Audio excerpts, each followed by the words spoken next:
There is a limited amount of water on our planet.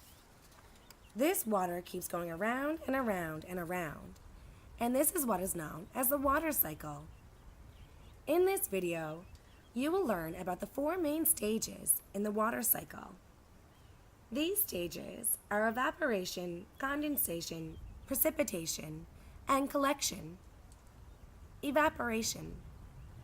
Evaporation is when the sun heats the water in our rivers, lakes, and oceans. As the water heats, it changes into vapor or steam.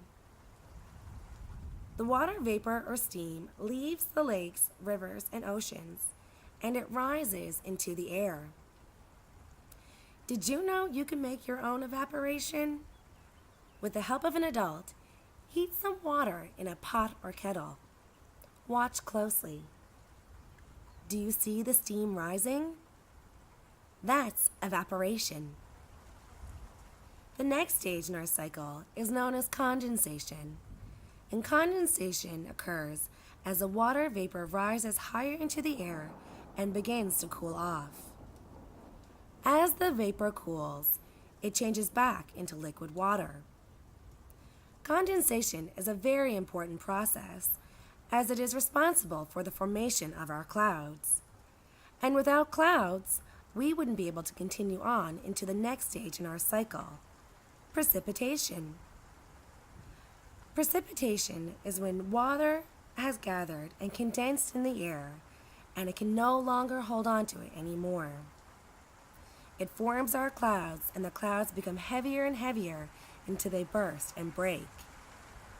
Water falls from the clouds in the form of precipitation. This can either be rain, snow, or sleet. As the water falls back to earth, it may fall and land back in the rivers, lakes, or oceans, or it may end up back on the ground. This brings us into our next stage of the cycle, collection. When the water ends up on the land, two things may occur. It will either soak up into the earth and become groundwater, and this is the water that our plants and our animals use to drink. Or the water may also run over the soil and collect back into our lakes, rivers, and oceans.